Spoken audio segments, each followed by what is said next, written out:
수험생 여러분 안녕하세요. 상크이자스입니다. 공무원을 준비하는 재시생 수험생분께서 저에게 메일로 학습 상담을 요청하셔가지고 제가 동영상 답변 한번 드려보겠습니다. 자, 전 이번 지방직에서 마킹 사고로 재시생이 되었습니다. 그러니까 우리 수험생분들도 이제 보통 마킹, OMR 카드 연습할 때는 나중에 여러분들이 2단계 끝나고 나서 3회독 때 문제풀이를 풀잖아요. 그때 우리 문제풀이 풀 때 보통 모의고사, 또 뭐 동형 모의고사 푼다고 할게요. 그러면 난도가 많이 어려운 편이에요. 그때는 전수보다는 이제 실전 연습이 중요한데 이때 OMR 마킹하는 연습도 하시면 좋을 것 같아요. 자, 그래서 실전 연습이라는 거는 여러분들이 3단계에서는 보통 제가 문제풀이 풀라고 추천을 드리는데요. 여기서는 전수는 그렇게 중요하지 않습니다. 왜냐면 모의고사 자체가 보통 어려워요. 전수보다는 실전 연습을 하면서 시행착오를 좀 미리 하셔야 합니다. 뭐 과목 순서, 그리고 과목 시간 배분, 그리고 어려운 문제 나오면 넘어가는 연습, 그리고 집중력 유지하는 연습, 그 다음에 틀린 문제를 통해서 자신의 약점을 체크하고, 그리고 마지막으로 여기서 이제 마킹 연습해야죠. OMR 작성 연습. 자, 계속 볼게요. 제대로 했으면 합격점보다 12점 높더라고요. 아이고. 자, 뭐 다시 준비하는 상황입니다. 영어는 국가직은 95점을 받았고요. 그 이후 지방직까지 급격히 영어를 줄였더니 지방직에서 15점이 하락했더라고요. 자, 여기서 제가 또 알려드릴 것은 지금부터 이제 22년도부터는 우리가 5과목이 원전수가 그대로 들어가죠. 근데 이게 갑자기 새로 생긴 게 아니라 이전에도 원래는 5과목이 원전수가 그대로 들어갔습니다. 그리고 이제 뭐 유튜브 보면은 뭐 행정법이나 행정학 강사님들이 이전에 비해서 이제 행정법과 행정학이 상당히 중요해졌기 때문에 뭐 행정법 행정학을 먼저 해야 된다. 국어, 영어, 한국사는 기존에 중고등학교 때 공부를 했었기 때문에 익숙한 과목이지만 행정법 행정학이 중요한 과목이기 때문에 뭐 먼저 해야 되고 행정법 행정학을 점수 잘 맞아야 된다. 이제 이렇게 강조를 많이 하더라고요. 근데 중요한 거는 이전 시험에 비해서 5과목 원전수 들어가기 전에 가산점이 아니죠. 조전점수가 있었을 때 그때보다는 중요성이 더 높아졌지만 하지만 결국은 저는 이 싸움이에요. 예전도 마찬가지지만 국어와 영어 싸움입니다, 여러분. 공무원은요. 왜냐면 다른 과목은 암기가 많지만 국어와 영어는 언어거든요. 우리가 빠른 시간에 빠르게 풀 수 있어요, 정확하게. 그러기 위해서는 줄이면 안 됩니다, 여러분. 언어 과목은 꾸준히 유지하면 좋을 것 같아요. 제가 보통 3과목 공부 방법을 추천하는 이유는 물론 한 과목 공부 방법도 좋아요. 근데 우리는 국어와 영어 때문에 3과목을 하는 게 좋습니다. 언어 과목은 꾸준히 해줘야 되거든요. 한 과목을 만약 공부한다고 하면 뭐 장단점은 있어요. 근데 단점은 언어 과목이 감을 많이 잃습니다. 그렇기 때문에 줄이면 안 돼요. 그냥 꾸준히 약간 유지하면 좋을 것 같습니다. 그리고 마지막으로 결국은 영어 싸움이 돼요, 보통은요. 자, 영어는 급격히 줄이면 감이 떨어지는지도 궁금합니다. 감이 떨어지죠. 대신 이런 경우는 있죠. 예를 들어서 영어를 너무 잘해요. 뭐 임용고시를 준비했거나 뭐 영어 교육과로 대학 편입을 뭐 상위권으로 편입했거나 수능 때 뭐 외국어에 1등급이 나오거나 해서 영어가 기반이 있어가지고 영어를 잘하시는 분들은 뭐 줄여도 괜찮아요. 그런 분들은. 근데 그런 분들이 아니고서는 언어 과목이기 때문에 그래도 꾸준히 유지하시면 좋을 것 같습니다. 자, 지금 영어 공부 루트는 이틀은 수능 지문으로 닫지 안 보고 끝까지 근거 찾는 연습을 합니다. 오랜 시간이 걸리더라고요. 근데 저는 생각했을 때 물론 뭐 수능 지문은 좋아요. 근데 뭐 수능 특강의 수능 완성이나 해설이 자세하진 않아요. 차라리 뭐 자이스토리 독해, 제가 자이스토리 독해 기본편도 있고 완성편도 있고 실전편도 있는데 자이스토리 독해를 추천하는 이유는 해설이 너무 자세해요. 과외 수준이에요. 그래서 이런 교재를 보시는 건 나쁘진 않습니다. 그리고 채점하고 틀리면 끝까지 분석해서 잘못된 점을 캐치를 합니다. 이건 나쁘지 않아요. 왜냐면 이렇게 연습을 안 하면 뭐가 문제냐면 자신이 영어 약한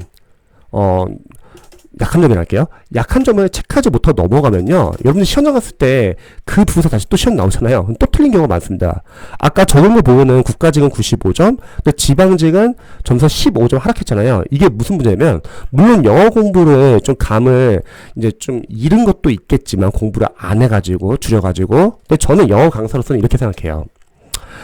자신이 영어 공부를 하다 보면은 자신이 잘 아는 부분이 있고 약한 부분이 있을 거예요. 근데 이 약한 부분을 보완을 안 하시면요, 시험에서 만약에 본인이 잘 아는 부분 위주로 나올 수 있잖아요. 그게 바로 국가직이에요. 잘 읽고 암기가 되는 파트에서 나온 거예요. 문법 같은 경우도 또 계속 쭉쭉 읽히는 거예요. 그럼 95점이죠. 근데 반대로 시험에서 자신이 약한 문장이나 문장 구조나 약한 문법이 나오는 거예요. 그럼 점수는 얼마든지 떨어질 수 있습니다. 그래서 영어가 중요한 거예요. 영어는 꾸준히 해줘야 되고요. 이해되시죠? 자, 그래서 이틀은 이런 식으로 하고 나머지 하루는 기출 분석을 해서 출제자가 한정 내는 포인트를 자꾸 분석하려고 합니다. 기출은 상당히 중요합니다. 영어 강사로서도요, 영어는 기출이 중요해요. 기출만 제대로 활용하셔도 여러분들이 고득점 나오는데 문제가 전혀 없습니다. 자, 제가 담당하는 선생님께서는 기출을 볼 필요가 없다고 하셔서 분석을 한 번도 안 했거든요. 다른 것도 마찬가지지만 기출이 제일 중요합니다. 영어도 마찬가지예요. 자, 여기서 영어가 기출이 중요한 이유를 설명드릴게요. 저는 다른 과목은 다 단원별 기출이 중요하지만 영어만 유일하게 시행처별 기출을 추천합니다. 왜냐면 영어라는 과목은 우리가 어휘, 생활영어, 문법, 독해 20문제 랜덤으로 구성된 문제를 푸는 연습을 해야 돼요. 근데 영어 강사님들의 OT 강의를 보면은 다들 기출이 중요하지 않다고 말합니다. 왜냐면 영어 강사님들은 강의를 팔아야죠. 교재를 팔아야죠. 그러면 강의와 교재를 파는 가장 좋은 방법은 뭐냐면 가장 어려운 문제들로 구성된 어려운 난도 문제집을 만들면 돼요. 시중에 많죠. 어려운 문제집만 모아놓은 거.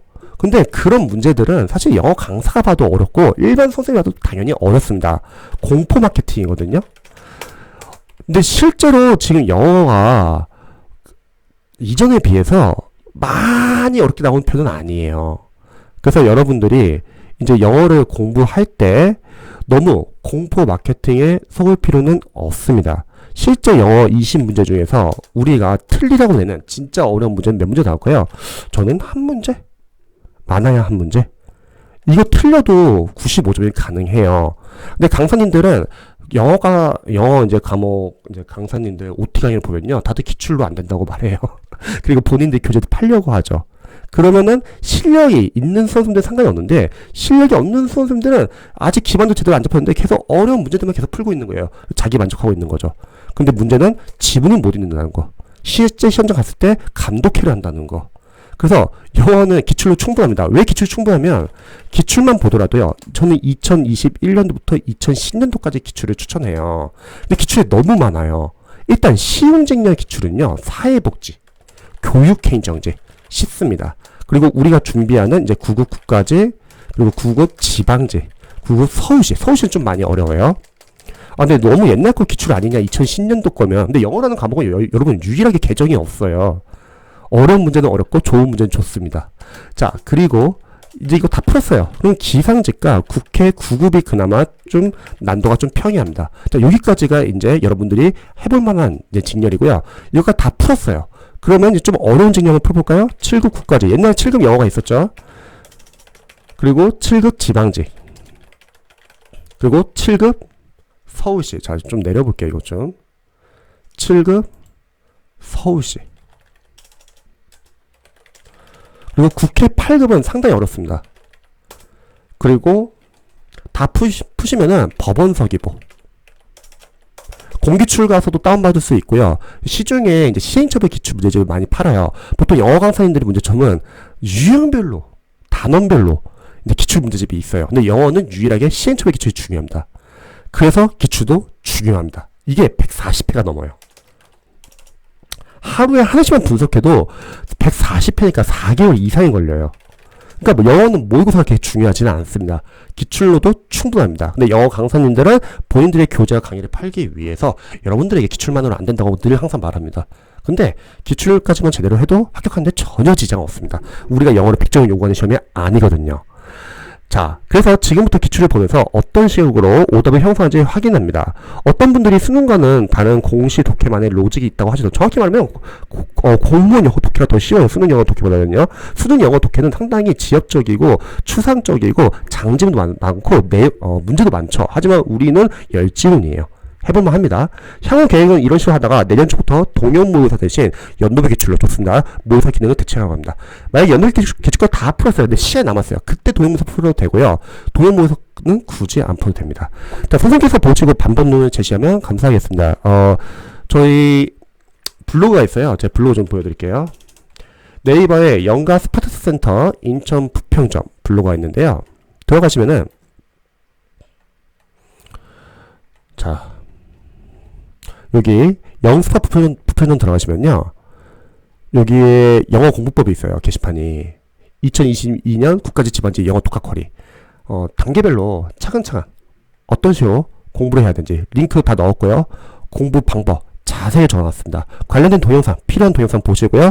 링크 한번 참고해 보셔가지고 각 단계별로 연습하시기 바랍니다. 그러면 제가 봤을 땐 지금 다른 과목은 그래도 전수가 좀 어느 정도 나오시고 영어도 좀 기반이 있으시기 때문에 충분히 내년 국가직, 지방직 둘 다 합격할 수 있습니다.